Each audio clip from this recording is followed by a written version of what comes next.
সুপ্রভাত বন্ধুরা, সুস্থ থাকতে হোমিওপ্যাথি চ্যানেলে আপনাদের সবাইকে স্বাগত। আমি ডাক্তার শুভ্রা চালকে আজকে আপনাদের সাথে আলোচনা করছি হোমিওপ্যাথিক মেডিসিন ক্যাকটাস গ্র্যান্ডিফ্লোরা নিয়ে। এটা সাধারণত মাদার টিনচার হিসেবেই ব্যবহার করা হয়। এটা কি দিয়ে তৈরি হয়? এটা একটা সাকুলেন্ট থেকে তৈরি হয়, সাকুলেন্ট স্টেম এবং তার ফ্লাওয়ার দিয়ে এটা তৈরি হয়। এই মাদার টিনচারটা জুলাই মাসে একমাত্র পাওয়া যায়।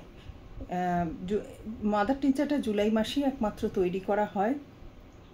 যে সাকুলেন্টটা পাওয়া যায় সেই সাকুলেন্টটা বছরে একবার একদিনের জন্যেই ফুল ফোটায় এবং সেটার ফুল এবং স্টেম নিয়ে কিন্তু ক্যাকটাস গ্র্যান্ডিফ্লোরাস তৈরি করা হয়।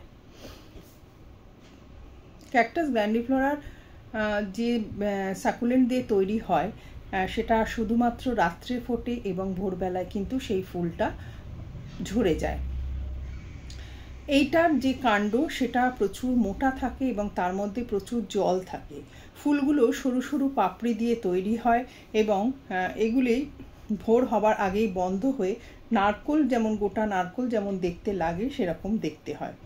এই ফুলগুলি রাত্রির 11টায় ফোটে এবং ভোরবেলার আগে ঝরে যায়, বন্ধ হয়ে যায়। ঝরে যায় না, বন্ধ হয়ে যায়। তো ক্যাকটাস গ্র্যান্ডিফ্লোরার কি সিমটম? প্রথম সিমটম আমরা এটা থেকে পাই যে এর সমস্ত কিছু যেটা বাড়াবাড়ি হয়, অ্যাগ্রাভেশন হয়, সেটা রাত্রির 11টা থেকে ভোরবেলার মধ্যে হয়। এটা একটা অর্গ্যানোপ্যাথিক রেমেডি। সার্কটগুলোকে মূলত অর্গ্যানোপ্যাথিক রেমেডি বলে উল্লেখ করা হয়ে থাকে। সার্কট হলো যে কোনো অঙ্গের সুস্থ টিস্যুর থেকে উৎপন্ন ওষুধ, এগুলোকে বলা হচ্ছে সার্কট। এটা প্রাণীরও হতে পারে, গাছেরও হতে পারে, সব কিছু থেকে হতে পারে, মানুষেরও হতে পারে। এটা সাধারণত হার্ট টনিক হিসেবে কাজ করে এবং বয়স্ক লোকেদের জন্য এটা খুব উপকারী। ক্যাকটাস গ্র্যান্ডিফ্লোরার সাথে যদি ক্যাটিগাস মাদার টিনচার দেওয়া যায় তাহলে আরও বেশি ভালো কাজ করে বয়স্ক লোকেদের ক্ষেত্রে।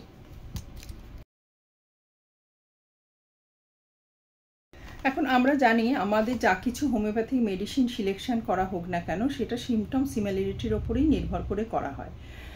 তাহলে কি সিমটম থাকলে আমরা ক্যাকটাস গ্র্যান্ডিফ্লোরা দেব?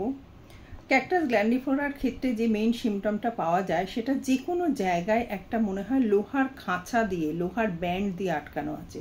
সেটা গলা হতে পারে, সেটা চেস্ট হতে পারে, সেটা হার্টে হতে পারে, সেটা জরায়ুতে হতে পারে, যেটা কিডনিতে হতে পারে, যে কোনো জায়গাতেই হয়। মেইন সিমটম কিন্তু এটা হয়।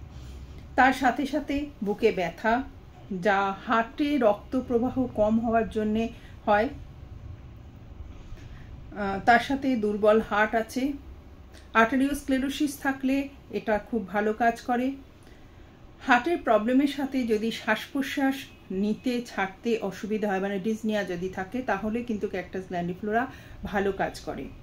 হার্ট সংক্রান্ত যদি মাথা ঘোরা, হার্টের কোনো প্রবলেম, হার্টে ব্লাড কম যাচ্ছে বা এরকম কোনো সমস্যার জন্যে যদি মাথা ঘোরা, ডিজিনেস থাকে, তাহলে কিন্তু ক্যাকটাস গ্র্যান্ডিফ্লোরা ভালো কাজ করে।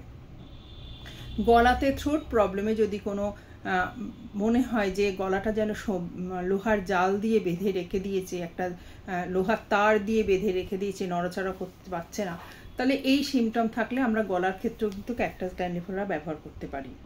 হার্ট ডাইলেটেশন যেখানে হয় সেখানে কিন্তু ক্যাকটাস গ্র্যান্ডিফ্লোরা ভালো কাজ করে। এন্ডোকার্ডাইটিস তার সাথে মাইট্রাল ইনসাফিসিয়েন্টি যদি থাকে তাহলেও ক্যাকটাস গ্র্যান্ডিফ্লোরা ভালো কাজ করে। Arteriosclerosis, tobacco heart, violent palpitation এবং এগুলো সবটাই কিন্তু বাঁ দিকে শুলে পারে, এরকম ক্ষেত্রে আমরা ক্যাকটাস গ্র্যান্ডিফ্লোরা ব্যবহার করে থাকি। যে কোনো সময় যদি খুব ঠান্ডা ঘাম হচ্ছে, হার্টের একটা ব্যথা হচ্ছে, তার সাথে সাথে ব্যথাটা বাঁ দিকে হাতের দিকে নেমে যাচ্ছে এবং তার সাথে সাথে প্রচুর বুক ধরফরানি আছে, সেক্ষেত্রে ক্যাকটাস গ্র্যান্ডিফ্লোরা ভালো ওষুধ। ভালো থাকবেন, সুস্থ থাকবেন, হোমিওপ্যাথির সাথে থাকবেন। নমস্কার, ধন্যবাদ।